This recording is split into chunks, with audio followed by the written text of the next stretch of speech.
InDesign or Quark Express or some kind of documents in which everything is not packaged, such as a PDF. PDF, if you're exporting PDFs, really doesn't matter that much. From my experience, if someone out there disagrees with me, I would definitely appreciate some feedback. Post your comments on that.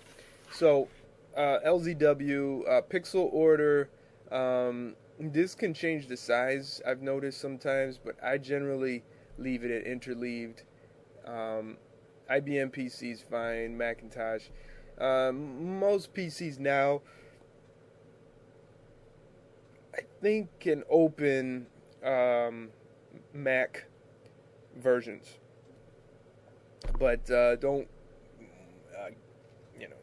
say, hey, Eric said it could work. I would say just save it as IBM PC. In layer compression, RLE is fine, and we'll hit OK. It gives you this little dialog box. It will increase file size. Yes, it will. All right. Another option is what's called PNG. I think that's portable network graphics, if that's correct. I forget. So save that. Interlace, none. I think that's pretty much how it opens up in the browser, how it's displayed in people's browsers.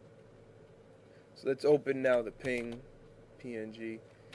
And that doesn't have any layers. I thought it did, but it could hold the transparency. That's what it is. So forget what I just did. Not just did, but regarding the PNG format. So let's take a look. If we get the PNG, we got the... Let me open this up here. So we got a... let's see. Let me get rid of all these distracting things here. And we have a PSD version. The Photoshop format of it is 31.5, and the TIFF is 28.8. So you save, you're talking about, that's a pretty nice file size. And if you got 100 images or so, that's a nice difference, I mean, you definitely got to be flexible with your workload. I have, for my business, commercial retouching, I'd say 90% of the time I'm saving my working files as layered TIFFs. I don't teach that because I think it's too confusing for students just starting out. I like the students to say TIFF is good for sending out, and it should not have layers. And I tell them Photoshop format is good for your working format. Because what happens is you say, oh, it's a TIFF, while you're working and you're just learning, you get confused. It's hard to tell. So when you're starting out, you don't need layered TIFFs. Use Photoshop format or Paint Shop Pro format, or the GIMP also saves in Photoshop format. So let's work on some pictures in just 60 seconds or so. What makes a good scan? What is a selection? What are layers? What is resolution? What is a JPEG? What is TIFF? What is RGB? How do I crop a picture? What is a zoom tool? What is a clone stamp? What are levels?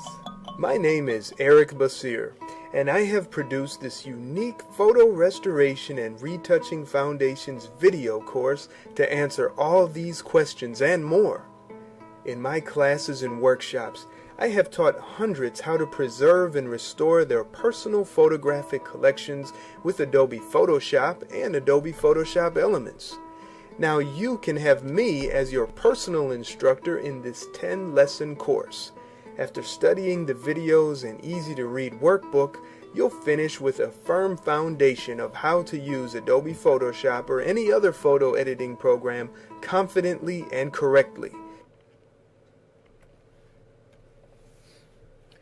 So, we have a little quick tip I just forgot to share with you. Let's get on the screen here. This is a neat website. You go to Best Buy. Okay, I don't work for Best Buy. Can't get. Hi, I'm Tim I get from no Best compensation. Buy, and I'm going to show you how to. But I just wanted to share this with you. So if you go to bestbuy.com and let me see if I could zoom in. We'll have. I wish I could put the link in the video at the moment, but we can do. It's under. Let's go to Best Buy. So you go to bestbuy.com. And then you go to products. You go to cameras and camcorders. Oops. And you jump over here to resources, resource center.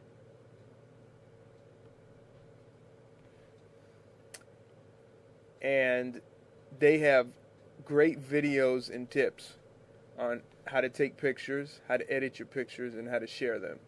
So when you go to Shoot Like a Pro, you just pick a movie, the basics, and let's see if I can get this volume up here. Hi, I'm Tim from Best Buy, and I'm Hey, going to show Tim. you how to compose your picture.